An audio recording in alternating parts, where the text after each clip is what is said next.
সন্ধ্যায় সবাইকে শুভেচ্ছা জানাচ্ছি। আমি আমার আজকের এই ভিডিওর মাধ্যমে একটি বার্তা প্রেরণ করতে চাই। সেটা হচ্ছে বজ্রপাত। এখন যেহেতু বৈশাখ মাসের অর্ধেকটা চলে এসেছে,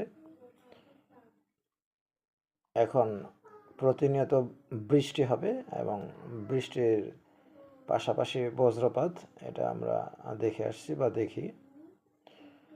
সবাইকে সতর্ক থাকার জন্য আমার আজকের এই ভিডিও। যদিও আমি লাইভে যেতে চেয়েছিলাম, কিন্তু এই লাইভ ততটা আমার পছন্দ নয়। তবে নিজেকে ইমপ্রুভ করতে পারলে লাইভে এসে কথা বলবো। তো আমি আমার আজকের এই ভিডিওর মাধ্যমে সবাইকে অনুরোধ করব, যেহেতু বর্তমানে বর্ষণ মুখর যদিও চলে আসেনি, বর্ষণ চলে এসেছে, অর্থাৎ বৃষ্টি আমরা কম বেশি এখন প্রতিদিনই পাবো।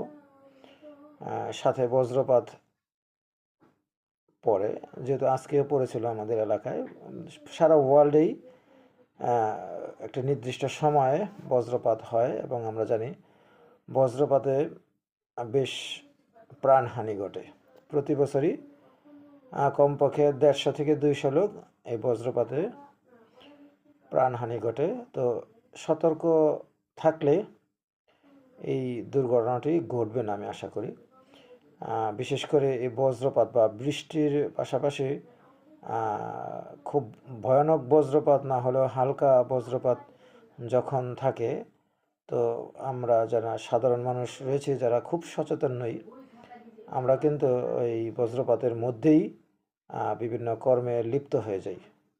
অর্থাৎ খোলা ময়দানে চলে যাওয়ার যেটা প্রবণতা, সেটা আমরা পরিলক্ষিত করতে পারি বলেই, অর্থাৎ আমরা বের হই বলেই এই দুর্ঘটনা অর্থাৎ বজ্রপাতের জনিত কারণে মানুষ মৃত্যুবরণ করে। তো আমার সকলের প্রতি উদাত্ত আহ্বান থাকবে যে আমরা যেহেতু বর্তমান যে জগতে, অর্থাৎ আজ থেকে যদি আমরা 25-30 বছরের কথা চিন্তা করি, তা এমনটি তো ঘটতো না। অর্থাৎ বজ্রপাত হলেও মৃত্যুর যে প্রাণহানির যে সংখ্যাটা, সেটা এতটা ছিল না। তো সবাইকে আমরা টিভির মাধ্যমে, মোবাইলের মাধ্যমে বা বিভিন্ন মাধ্যমে আমরা